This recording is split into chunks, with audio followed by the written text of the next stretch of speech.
Hi viewers, விலங்குகள் கிட்ட இருக்கிற 8 சுவாரஸ்யமான விஷயங்களை பத்தி தான் நம்ம இந்த வீடியோல பார்க்க போறோம். இந்த வீடியோ ரொம்பவே இன்ட்ரெஸ்டிங்கா இருக்கும். இந்த வீடியோ பிடிச்சிருந்தா லைக், ஷேர், கமெண்ட் பண்ணுங்க. நம்ம சேனலை புதுசா பார்க்கறவங்க தமிழ் கலாட்டா நியூஸ் சேனலுக்கு சப்ஸ்கிரைப் பண்ணுங்க. கூடவே பக்கத்துல இருக்க பெல் ஐகானையும் கிளிக் பண்ணுங்க.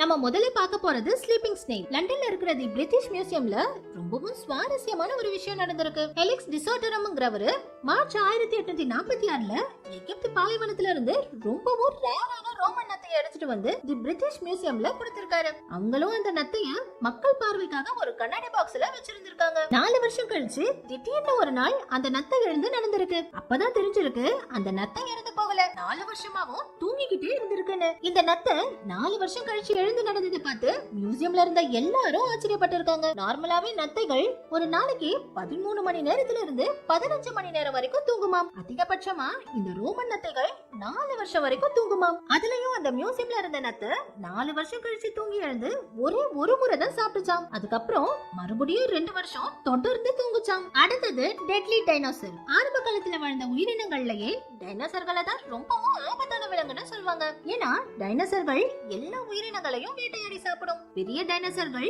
சின்ன டைனோசர்களையே வேட்டையாடி சாப்பிடுமா. இதனால நம்ம டைனோசர்களை தான் ரொம்பவும் ஆபத்தான விலங்குன்னு சொல்றோம். ஆனா ஆராய்ச்சியாளர்கள் என்ன சொல்றாங்கன்னா, டைனோசர்களை விட இந்த சின்ன போட்டலினம் பாக்டீரியாவை தான் ரொம்பவும் ஆபத்தான உயிரினம்னு சொல்றாங்க. ஏன்னா அமெரிக்கால உள்ள மோண்டானா போனப் ஏரிக்கரையில ஒரே டைம்ல இறந்து போன நிறைய டைனோசர்களோட எலும்புகள் கிடைச்சிருக்கு. இந்த எலும்புகளை ஆய்வு பண்ணி பார்க்கும்போது அந்த எல்லா டைனோசர்களும் போட்டிலினம் பாக்டீரியாவால பாதிக்கப்பட்டு தான் இறந்து போயிருக்குதுங்கன்னு கண்டுபிடிச்சிருக்காங்க. இதனாலதான் ஆராய்ச்சியாளர்கள் அந்த காலத்துல வாழ்ந்த உயிரினங்கள்லயே இந்த பாக்டீரியாவை தான் ரொம்பவும் ஆபத்தானதுன்னு சொல்றாங்க. இந்த பாக்டீரியாவால ஒரே டைம்ல நிறைய டைனோசர்கள் இறந்து போயிருக்குதுன்னு சொல்றாங்க. ஆனா இந்த பாக்டீரியாவால இலைகளை மட்டும் சாப்பிடுற டைனோசர்களுக்கு எந்த பாதிப்பும் ஏற்படலையாம். மாமிசங்கள் சாப்பிடுற டைனோசர்கள் மட்டும் தான் இந்த பாக்டீரியாவால இறந்து போயிருக்குன்னு ஆராய்ச்சியாளர்கள் சொல்றாங்க. அடுத்தது அமேசிங் பேபி பேர்ட். முதல்ல இந்த வீடியோவை பாருங்க.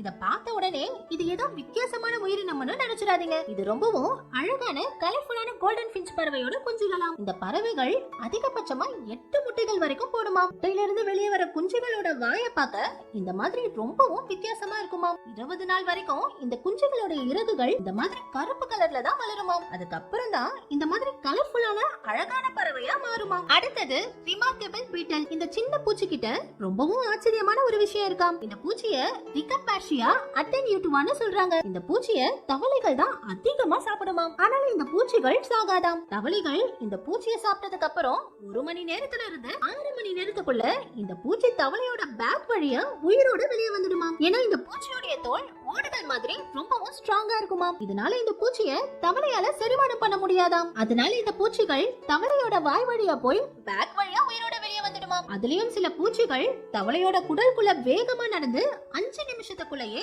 தவளையோட பேக் வழியா உயிரோட வெளியே வந்துடுமாம். உண்மையிலேயே ரொம்பவும் வித்தியாசமான பூச்சியா இருக்குல்ல. அடுத்தது ஆக்டிங் அவில். ஆந்தைகள் கிட்ட நிறைய சுவாரஸ்யமான விஷயங்கள் இருக்கு. பொதுவா ஆந்தைகளுக்கும் பூனைகளுக்கும் ஆகவே ஆகாதாம். ஏன்னா பூனைகள் ஆந்தைகளை வேட்டையாடி சாப்பிட முயற்சி பண்ணுமாம். ஆனா ஆந்தைகள் பூனைகள் கிட்ட இருந்து தப்பிக்கிறதுக்காக பூனைய பார்த்த உடனே அதுங்களோட ரெக்கைகளை இந்த மாதிரி விரிச்சு உடம்பையும் பெருசாக்கி இது ஒரு பெரிய கழுகு மாதிரி நடிக்குமாம். அதுலயும் பூனை ஆந்தை கிட்ட வந்துருச்சுன்னா உடம்ப நல்லா இந்த மாதிரி பெருசாக்கி சொண்டை வச்சு டக்கு டக்கு டக்குன்னு இந்த மாதிரி சத்தம் போடுமாம்.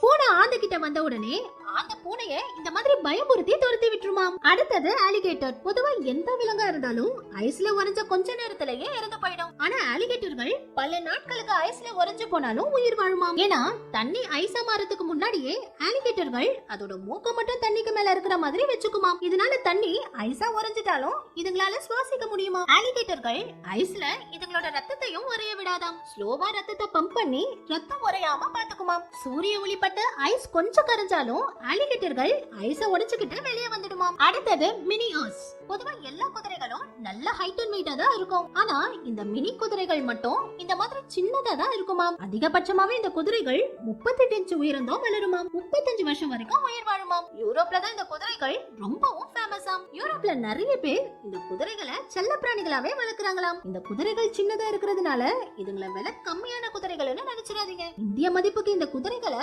50,000ல இருந்து 10 லட்சம் ரூபாய் வரைக்கும் விக்கிறாங்களாம். நம்ம கடைசியா பார்க்க போறது அமேசிங் ஹெட். இந்த வீடியோவை பாருங்க. இந்த கோழியோட உடலை அசைச்சாலும் இதோடைய தலை மட்டும் அசையாம ஒரே இடத்துலயே இருக்கு. இதனால இத உடனே எடிட்டிங் பண்ண வீடியோன்னு நினைச்சிடாதீங்க. இது உண்மையான வீடியோ தானா. இந்த கோழி மட்டும் இல்லாம எல்லா கோழிகளுமே அதுங்களோட தலைய இந்த மாதிரி ஒரே இடத்துல அசையாம நிக்க வைக்குமா. கோழிகளுடைய கண்ணு ஏதாவது ஒரு இடத்தை ஸ்டெடியா பாத்துருச்சுன்னா அதோடைய தலை இந்த மாதிரி அசையாம ஒரே இடத்துல இருக்குமா. அதாவது நம்ம கிம்பிள் யூஸ் பண்ணும்போது மொபைல்ல ஒரு இடத்தை ஃபோக்கஸ் பண்ணி லாக் பண்ணிட்டா நம்ம கிம்பிள ஷேக் பண்ணாலும் மொபைல் ஒரே இடத்துல ஸ்டெடியா இருக்குமா. அதே மாதிரி தான் கோழியும் அதோடைய பார்வையை ஒரு இடத்துல லாக் பண்ணிருச்சுன்னா அதுக்கப்புறம் அதோட உடல் அசைச்சாலும் அதோடைய தலை மட்டும் இந்த மாதிரி அசையாம அதே இடத்துலயே இருக்குமா. சூப்பரான கோழியா இருக்குல்ல. ஓகே வியூவர்ஸ், இதுல எந்த விலங்கு உங்களுக்கு ரொம்ப பிடிச்சிருந்துச்சுனோ அடுத்து எதை பத்தி வீடியோ பண்ணலாம்னு கமெண்ட்ஸ்ல சொல்லுங்க. இந்த வீடியோ பிடிச்சிருந்தா லைக் பண்ணுங்க, ஷேர் பண்ணுங்க. நம்ம சேனலை புதுசா பாக்குறவங்க தமிழ் கலாட்டா நியூஸ் சேனலுக்கு சப்ஸ்கிரைப் பண்ணுங்க. கூடவே பக்கத்துல இருக்க பெல் ஐகானையும் கிளிக் பண்ணுங்க.